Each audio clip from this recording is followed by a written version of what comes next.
निकले थे घर से अपनी मंजिल की ओर, किसे ही पता था कि यह सफर बेहद लंबा हो जाएगा।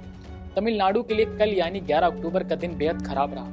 पहले विमान की इमरजेंसी लैंडिंग से पूरे तमिलनाडु की सांसें अटकी रहीं। जैसे ही हादसा टला वैसे ही दूसरे बड़े हादसे ने दरवाजे पर दस्तक दे दी। विमान हादसे से उबरते ही ट्रेन हादसा।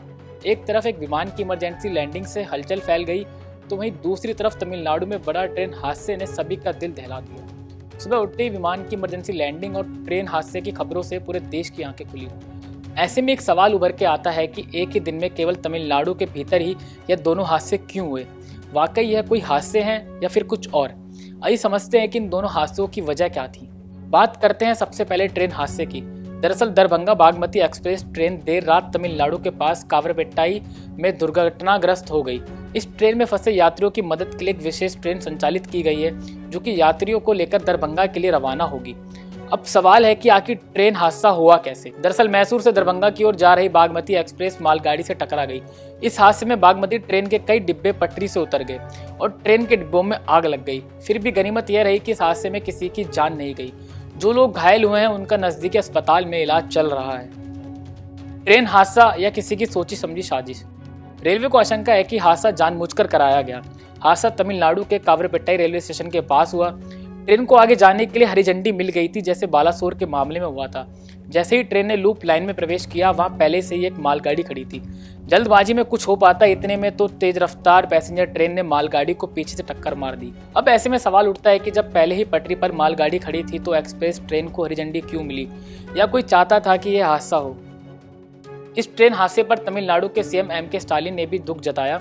एम.के. स्टालिन ने एक्स पर लिखा कि मुझे ये जानकर झटका लगा कि कावरपेट्टाई में एक ट्रेन हादसा हुआ है।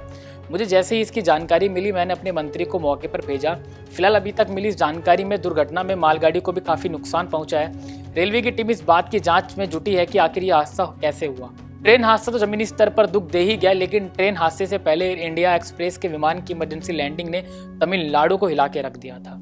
आइए समझते हैं कि कैसे विमान की सुरक्षित लैंडिंग हुई और प्लेन की अचानक लैंडिंग कराने की नौबत क्यों आई। दरअसल तमिलनाडु के त्रिची एयरपोर्ट पर एयर इंडिया के एक फ्लाइट की इमरजेंसी लैंडिंग कराई गई।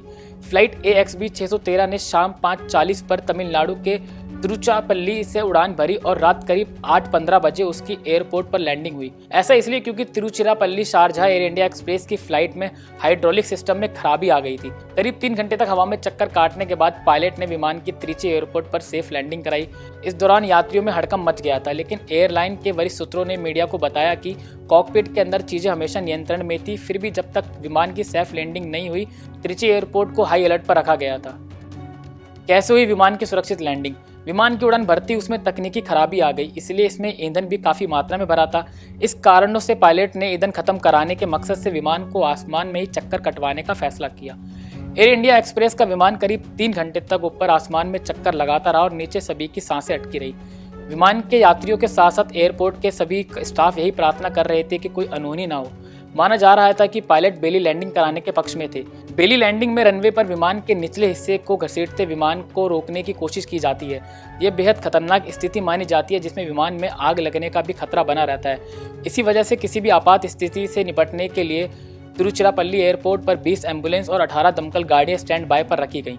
पर पायलट की सूझबूझ और करोड़ों भारतीयों की दुआ से सभी यात्री सुरक्षित लैंड कर गए। बहरहाल ये दोनों हादसे टल गए हों, लेकिन उन्हें नज़रअंदाज बिल्कुल नहीं किया जा सकता। आखिर लाखों करोड़ों लोगों की जिंदगियों का सवाल है। रेल हादसों की तो देश में झड़ी सी लग गई है। यह प्रशासन और सरकार के लिए बेहद जरूरी है कि इन हादसों पर लगाम लगाई जाए। ट्रेन और विमान में लोग एक आस लेकर सफर करते हैं कि वे आरामदायक और सुरक्षित अपनी मंजिल तक पहुंच जाएंगे।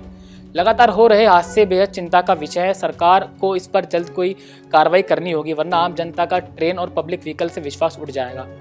मैं हूं सचिन। देश दुनिया की तमाम खबरें देखने के लिए देखते रहें पंजाब केसरी टीवी। नमस्कार। हमसे जुड़े रहने के लिए हमारे YouTube चैनल को सब्सक्राइब करें और नई वीडियो की नोटिफिकेशन के लिए बेल आइकॉन को दबाएं।